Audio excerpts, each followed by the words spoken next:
Sa wakas, isang matinding hakbang ang isindulong sa Senado matapos kumpirmahin na iniimbestigahan na ni Senador Rodante Marcoleta ang mga kasong may kaugnayan kina Pangulong Kuting Jr. at First Lady Lizada Nasmas.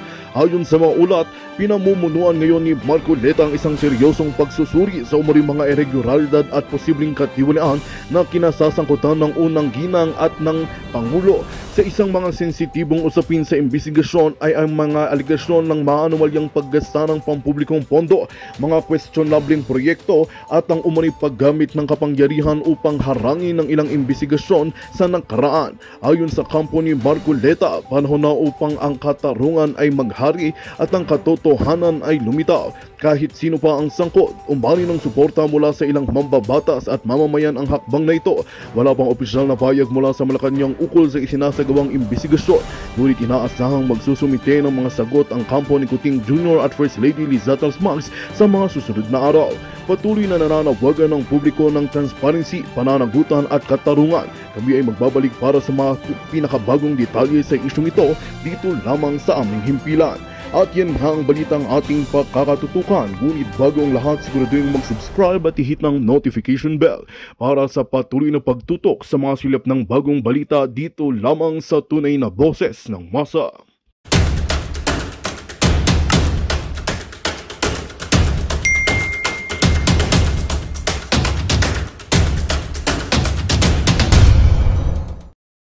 Pag-alaman natin, unang-una, okay, may mga nagsasabi na hindi pagmamayari ni Hanilet. Parang may mga ganong kasinungalingan. Tapos I believe nagsuggest din si Inday na i-open yung bahay sa public. Okay. So ngayon pwede na ako magsalita. Kasi nalaman ko na yung totoo. Okay, coming mismo sa source. Alright? Na nakapangalan kay Hanilet Abansenia ang bahay. So sa kanya yung bahay. Mga buwaka ng ina ninyo. Kahit sunugin niya yung bahay niya, wala kayong pakialam. Alright? So sa kanya po yung bahay, siya yung may karapatan. Kaya kung nagsuggest man si Inday, di ba? It's just a suggestion. At the end of the day, ang masusunod ay yung may-ari ng bahay. Oh, bakit masusunod tayo? Di ba? So mga nasisiraan na talaga itong mga alpot na ito, mga giatay. So napag-alaman ko po ngayong araw, kaya hindi ako makapagsalita kung ano ba talaga, sino ba talaga nagmamayari ng bahay kasi I don't know about it. At saka hindi yun ang ancestral house ni PRRD. Ang ancestral house ni PRRD, ang nakatira doon yung kapatid niya. I mean, yung panganay niya kapatid. She's still around, di ba? Kasi may napanood akong interview from 2016 na kung saan ay na pinakita yung bahay, I think ito. Alright? Okay. Bring him home daw ang sinisigaw ni Ma'am Hanilet tapos wala na raw bahay.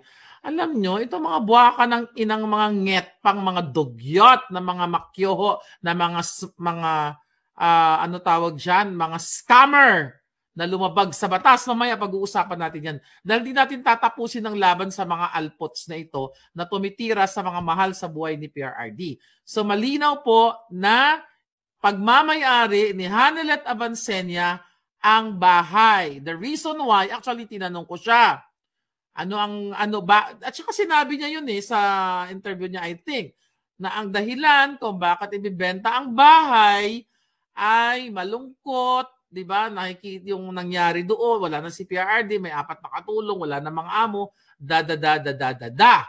Sabi ko nga, kung gibain man niya yung bahay, puksain niya man, for whatever reason, karapatan niya yon. Ni sino man sa atin, kahit si VP Sara, sino man sa mga Duterte, wala silang magagawa kung siya ang nakapangalan sa bahay na yon. Okay? But this is my point of view. Okay? And this is also my suggestion. Kasi, I traveled a lot, darling. Kung sinong yabang. Siyempre, mayabang ako. Ang lagay ba, kayo lang mayabang? Tanginan nyo. Okay, here is my, teka lang bago yung suggestion ko, gusto ko po lang munang sagutin itong Sunstar Davao. Sabi ng Sunstar Davao, this is the current situation outside the ancestral house of former President Rodrigo Roa Duterte in Doña Luisa Subdivision in Matina, Davao City on Monday morning, June 30th. Okay, June 30 na pala dyan kahap. June 30 pa rin dyan, no? Kasi madaling araw dito. So ikaw, Sunstar Cebu, alam mo naman na hindi yan ancestral house ng mga Duterte. Yung bahay na yan na binibenta at natanggal na nga yung house for sale. I don't know kung nagbago ba isip ni Madam Hanilet, di ba? Hindi yan ancestral house. So i-correct nyo yung balita nyo kapike-pikean. Sabi pa ng Sunstar Davao, over the weekend, for sale sign was spotted at the residence steering public concern and speculation. Although the sign was taken down on Sunday, June 29th, questions continued to circulate. According to report by DZRH News, the Duterte's partner, Hanilet Abansenya, confirmed the decision to sell the property, citing emotional and security-related reasons. Kasi di ba ang sabi pa nga dyan, sabi ng lawyer, lagyan ng mga CCTV and everything. Di ba? Then ituloy natin yung news. As of now, the Duterte camp has yet to release an official statement regarding the matter. Okay. Now, here we go. Tingnan natin yung ating text messages. Okay. Okay. Yun nga. So yung reason kung bakit ibibenta ay syempre mabigat sa kanyang loob sa family niya kay Kitty at kay Miss Hanilet o Ma'am Hanilet yung pumasok sa loob ng bahay doon dahil wala nga yung PRRD. 'Di ba? Kasi inaasikaso niya, kailangan talaga ng CCTV kasi baka tamnan ng mga pulboron ng mga bangag. Paano nga naman siya makakatulog? Okay? But I hope mag-change yung mind mo, ma'am. Friendly advice. Sabi ko nga kanina, hi Balangga, may travel buddy, Ma'am Elena, ang reyna ng mga chicharon. Lapid si Charon, dito lang yan sa USA. Ayan, order of the court. Bumili na kayo ng chicharon. Okay, eto yung aking friendly advice. Actually, nag-text ako kasi BFF na kami. O, di ba? Okay, feeling BFF ako, okay? Ito lang naman friendly advice at, sabihin ko naman public. Para sa akin, alam ko siguro emotional siya dahil talagang masakit yung pag-kidnap kay Pangulong Duterte. Masakit yon dahil kinidnap ng mga bangag tapos sinasamantala pa ng mga scammer, ng mga alpots.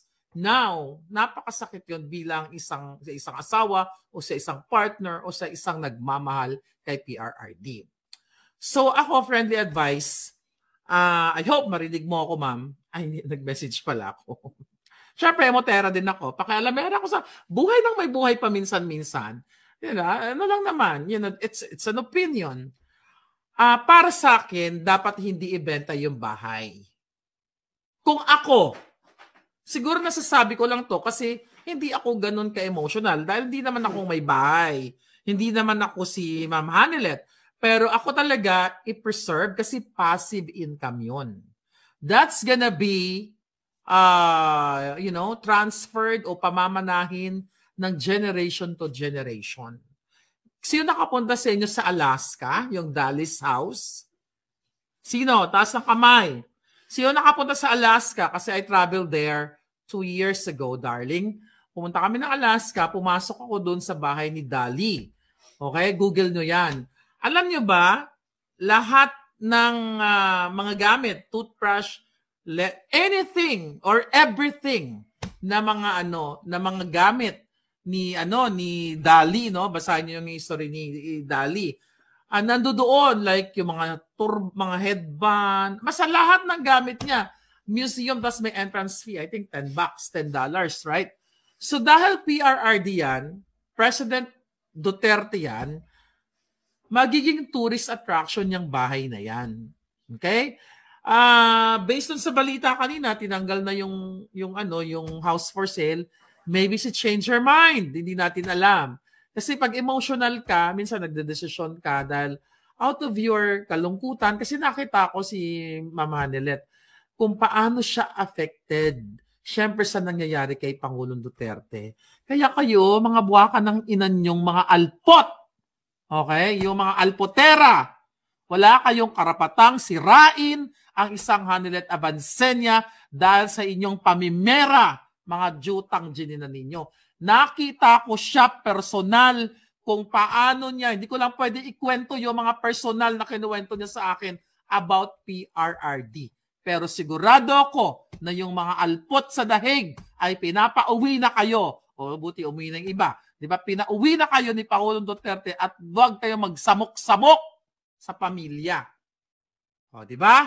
Kaya kayo galit na galit kasi natatakot kayo maputol yung koneksyon ninyo para syempre was it Mayor, anong ni Pangulong Duterte? Ano nga siya, anong pinanalo niya? Mayor, right? Mayor, okay. Mayor, okay. Sorry naman, medyo naka-wine tayo today. Santagay pa nga dyan. So anyway, ang katotohanan, marami akong alam na katotohanan, ayoko lang magyabang. 'Di ba? Nandoon ako sa hige. So pagbalikan natin yung bahay, para sa akin, kung ako nga, sabi ko, ipipreserve ko 'yon. Kasi alam nyo, yung magsimula sa kulambo ni Pangulong Duterte, tsinelas, everything sa bahay. Kung nakapangalan kay Ma'am Hanilet 'yon, hindi kung nakapangalan nga sa kanya, mamanahin ni Kitty at mamanahin ng mga kapu-apuhan. And that's President Duterte. So meaning, yung international, yung mga tao, mga turista, talagang dudumog doon sa bahay ni Pangulong Duterte. So kaya kayo mga yawa kamo, mga nget pa, mga hindi naliligo, masyado kayong pakialamera. Ang pwede lang natin sabihin ay an idea or suggestion or opinion. Hindi tayo pwede masabi, ay, bring home PRRD, wala na palang bahay. Paano mo nasabing paano nasabi ng mga alpot na walang tutuluyan ang Pangulong Duterte? Oras na makauwi siya. 'Di ba? Paano niya sasabihin 'yon, mga kababayan? At puro kasinungalingan ang mga pinagsasabi nila, 'di ba? 'Yun nga. Okay? Ang question ko dito, sino si Alpot? Papatera ni Alpot, wala siyang bahay. O magpa-fundraising na naman kayo para magkaroon ng bahay ang Pangulong Duterte. Mga scammer. 'Di ba? Hindi pa ako tapos sa inyo. Ha? I-preserve at pagandahin. Yes, Chantal, kung ako yun. Pero kasi hindi naman tayo pwedeng magdesisyon sa mga bagay na wala tayong karapatan. Ang pwede lang natin gawin ay mag-opinion o magbigay ng pananaw sa mga bagay-bagay. 'Di ba? Sabi nga, 'di ba?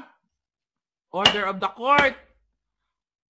Ang home na tinatawag natin, mga kaibigan, is where the heart is. 'Di ba? Kahit saan ka pumunta, nalupalop ng mundo, 'di ba? Kung doon ang feeling mo na you're being home to that place, yun yung home. So niya ba, joke-joke mo kayo nito? Nakita ko na naman to, magsusona na tayo. Yeah, I know, may iba silang bahay, mga palangga. Ang problema kasi doon sa mga alpot patotot na mga ito, natatakot kayo. The moment kasi na umuwi ang Pangulong Duterte at hindi na kayo maka-access, hindi na kayo kikita ng pera. Siyempre, mayor ang Pangulong Duterte. Let's say tomorrow, next day, just for the heck, makauwi na yung Pangulong Duterte, sisip-sip na naman kayong para kayong mga linta. Didikit na naman ang mga alpot. Pagsasamantalahan nyo na naman ang Pangulong Duterte. Yan ang katotohanan. Wala kayong karapatan lahat. Sabi ko nga, kung sunugin man yung bahay na yan, gibain man yan, wala kayong karapatan dahil hindi atin yon. Pero pwede tayo mag-suggest. Ako, yun ang suggestion ko. Kung ako yon, ay hindi ko ibibenta at i-maintain ko kasi passive income yon. Diba? Pero malay mo, kung let's say for example, may bumili pala ng, exaggerate na natin, diba? 100 billion, just for the heck, diba? It depende pa rin sa owner. You know what I mean? Pero ang buot ko silingon, diba, Ilonggo yon. Ang buot ko silingon, mga palangga, okay? Isa pa ang coffee, yung binigay mo sa akin, yung maliit, bigyan mo ko ng kapeng galing ng Meco.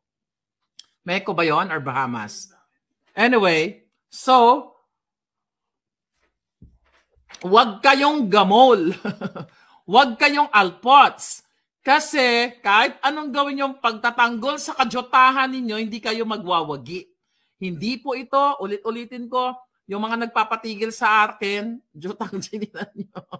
Wala kayo karapatan magpatigil sa isang maharlika.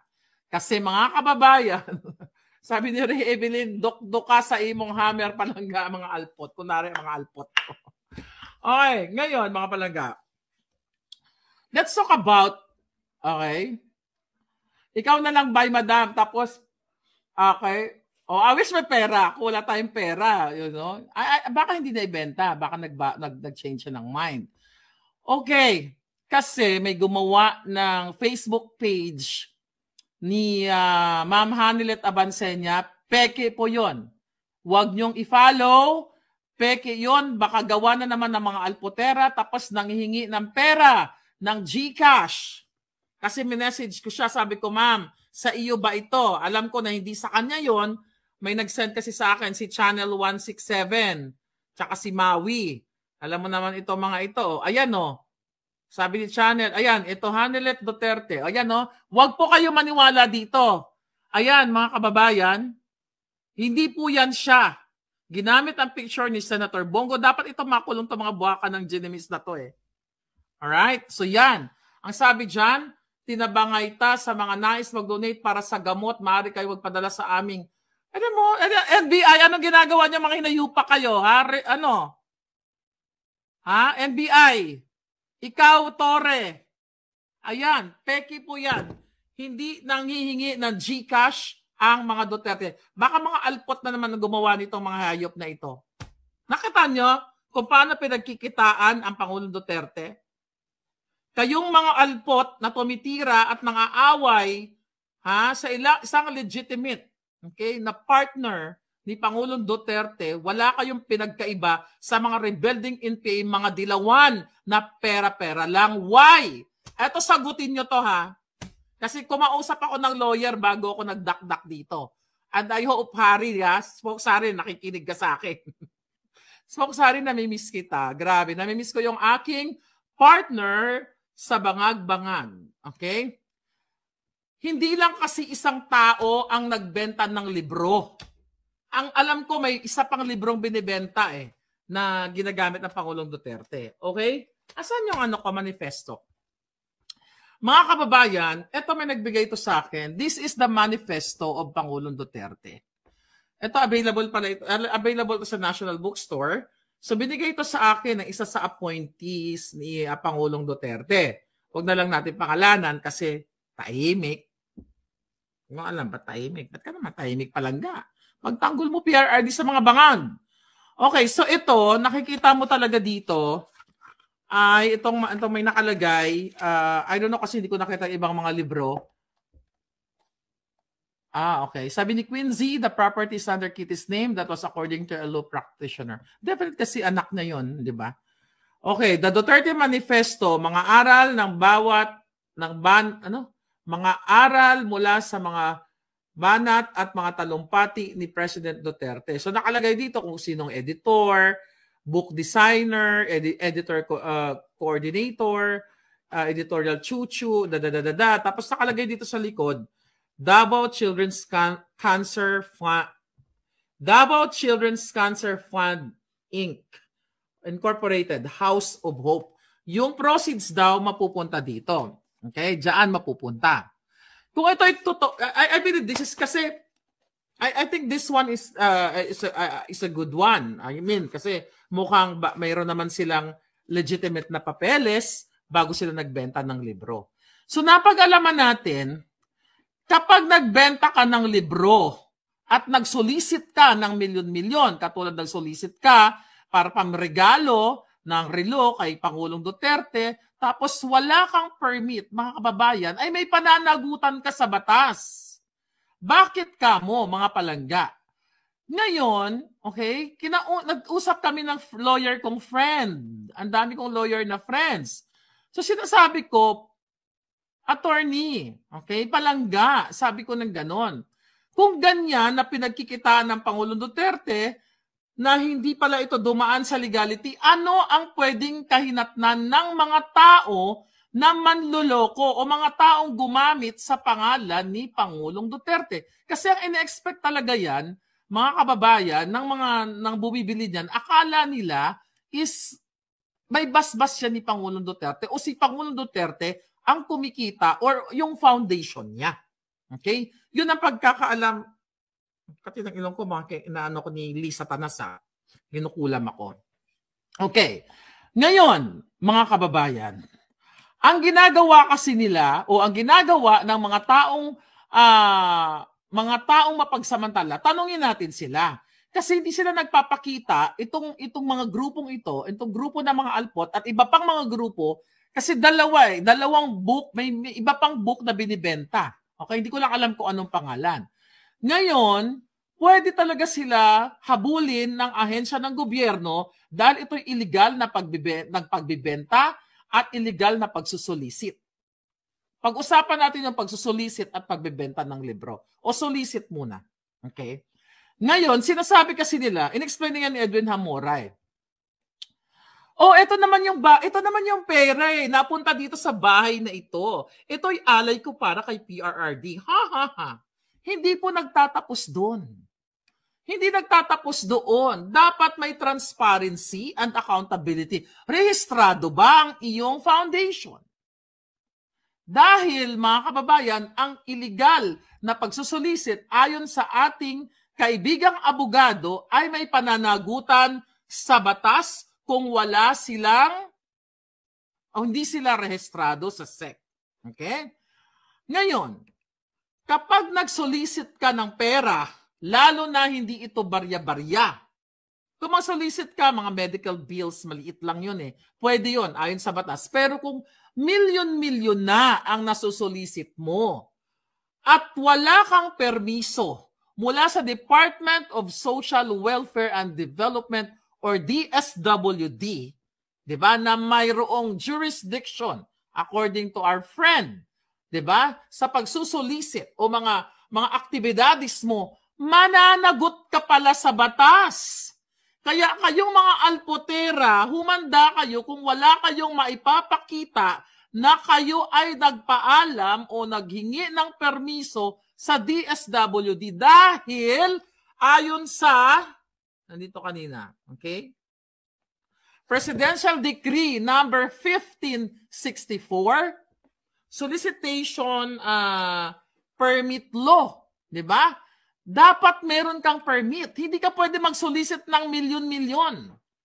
Kailangan mo humingi ng permit, excuse me, sa DSWD dahil kung hindi ka gumawa ng hakbang para mag-secure ng permit na yan, pwede kang kasuhan ng kriminal dahil lumabag ka sa batas. At kung wala kang foundation at wala kang registered, legal entity, meron ka na kaagad nilabag sa batas. Pero dahil nga ang ilan sa inyo, according sa ating mga puting ahas, ay double agents o sumasahod kay Lisa Tanas, tignan natin kung susugin kayo ng bangag na administrasyon. Yan ang kailangan yung malaman. Hindi po pwede na magsusolicit ka ng milyon-milyon. Kasi bibigay ko naman to kay PRRD. Kasi magpapatayo naman ako ng bahay. Kaya absuelto na ako kahit wala akong permit, kahit hindi ako nagpaalam, kahit wala akong dinaanan na proseso and everything.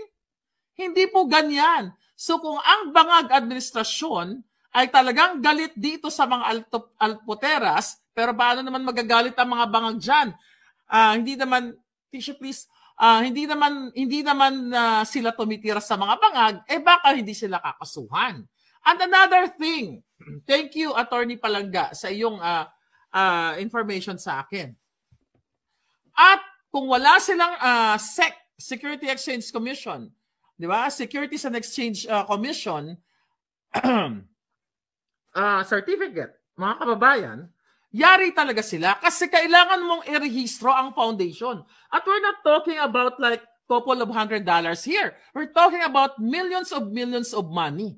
So pwede talaga silang kasuhan ng estafa, misrepresentation, o pangloloko sa Pilipino. Kaya wag nyo akong patigilin. Kalayaan ko itong ipaalam sa inyo na hindi ka pwedeng mag-solicit ng milyon-milyon at gagamitin mo ang pangalan ni PRRD, absuelto ka na kasi meron naman bahay eh. Ipapaliwanag mo paano yung kontrata ng bahay, expenses, taxes ng mga donation na yan. Saksak na yan sa utak nyo kaya nagiging bobo ang iba sa inyo eh. Hindi porket Duterte, kunyari, hindi na lang yan. Kasi Maharlika, tumigil ka na kasi napunta naman kay Duterte. Mali kayo. That's very sindikato way. Manulisit tayo, maka 10 milyon ako, bibigay ko 2 milyon kay Pangulong Duterte, kunyari, na may 8 milyon, di ba? Make up your mind. Hindi ito sa paghati-hati. Kung ganyan pala niya mga baka ng inang yan, ano pa? Magandang balita ang hatid namin sa inyo ngayong araw. Sa pagtatapos ng aming balitaan, nagbigay kami ng mga mahalagang impormasyon. Maraming salamat sa pagtutok at pagsuporta sa aming programa. Huwag kalimutang manatili sa mga susunod na araw para sa mga bagong balita at mga kwento na dapat nating abangan. Mula sa Boses ng Masa, magandang araw Pilipinas!